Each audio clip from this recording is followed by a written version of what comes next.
To what looks and sounds like the first of its kind in the entire African continent, the president of the Millar Institute for Transdisciplinary and Development Studies, Professor David Millar, and his institution has identified a solution for nuisance grass wastage, especially for the northern part of Ghana. Now, in our research, the focus is to make the research as relevant as possible for the area, the jurisdiction in which we find ourselves. We are situated in the grassland savanna region, and the major material that is common to all and easily accessible is grass. So in our endeavor to create an agenda for research, we opted for looking at the possibility of initiating a grass industry for northern Ghana. An industry that would take advantage of the commodity that we have widespread, and also that would involve all categories of persons. All stakeholders will be key players in that industry.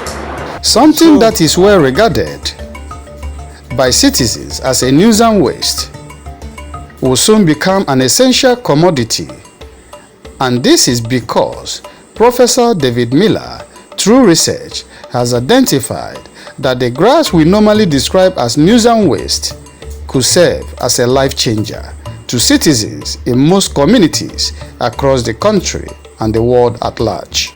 Now, our investigations show that as far as the communities are concerned, grasses are a nuisance. During certain times of the year, they don't see what can be done of a grass, and hence they subject it to bushfires or burning, and hence they destroy the commodity called grass.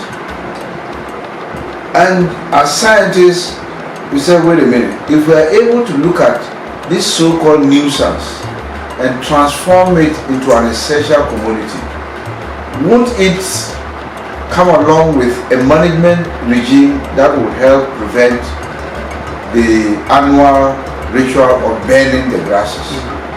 So that was one of the strongest motivations we have for embarking on grass development as an industry or grass economy, because we want the attitude and behaviors towards grass to be transformed into one that is generating resources, is generating opportunities, is alleviating poverty, is improving livelihoods. The issue of environmental pollution in Ghana is an important one. Professor David Millar believes that with the grass revelation, which has come to give birth to a brown paper, issue of plastic waste, since scattered all around, will reduce drastically. So while doing that, we also thought that we should address the issue of environmental pollution. You have all these plastics that are all over the place, all over the country.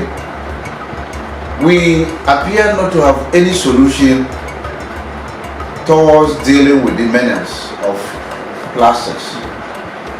And we are also afraid to institute laws because we have no alternative. It doesn't make sense if we put a law banning an item when you don't have a substitute. The law becomes an abattoir around people's legs, and it will create a lot of management problems. So we said, look, we will start working on this alternative to plastics, and hence we decided to start experimenting on the transformation of the everyday grass, the conventional grass, the grass that is burnt by bushfires, into paper. And we must say we have some interesting results to show. Right now we are still at the stage of developing brown rough paper with grass. We expect to arrive at brown smooth paper, and then we think about other lighter forms. One might ask, what will be the functions and even importance of these manufactured brand papers. And we know what the paper will do. Besides the plastic bag replacements, the brown paper can serve as envelopes, they can serve as toilet roll if they are made smooth enough into a roll form, and there are many other opportunities that the paper can serve. Cardbox, boxes, and means of packaging. A lot of packaging can go a long way to solving the problems of packaging with the brown paper. So these are the various windows that are open to this small enterprise, and we anticipate a very rapid growth of the enterprise, and an enterprise that will deal with environmental issues, it will deal with social issues, it will deal with livelihood concerns, it will even deal with poverty, because we normally purchase the grass from the communities. So there are all this array of benefits that go along with the enterprise. Asking whether the Wonderful Grass initiative has received any form of collaboration or support from the government, here is what Professor Millar has to say. Right now we are preoccupied with the research part. We want to be able to have products that we can really market or sell. But it's good that you have hinted an initial collaboration with those key players and key actors.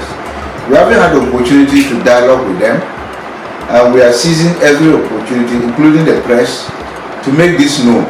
So it's normally a two-way affair. We can reach out and we'll try to reach out, but they can also reach in, because we are available and we are open to dialogue with them. And I must say, even this is one factory thing. This is one factory that has multiple effects. The district could easily order waste bags that they can now, it will now give them the opportunity to rule against the use of plastic bags. Okay.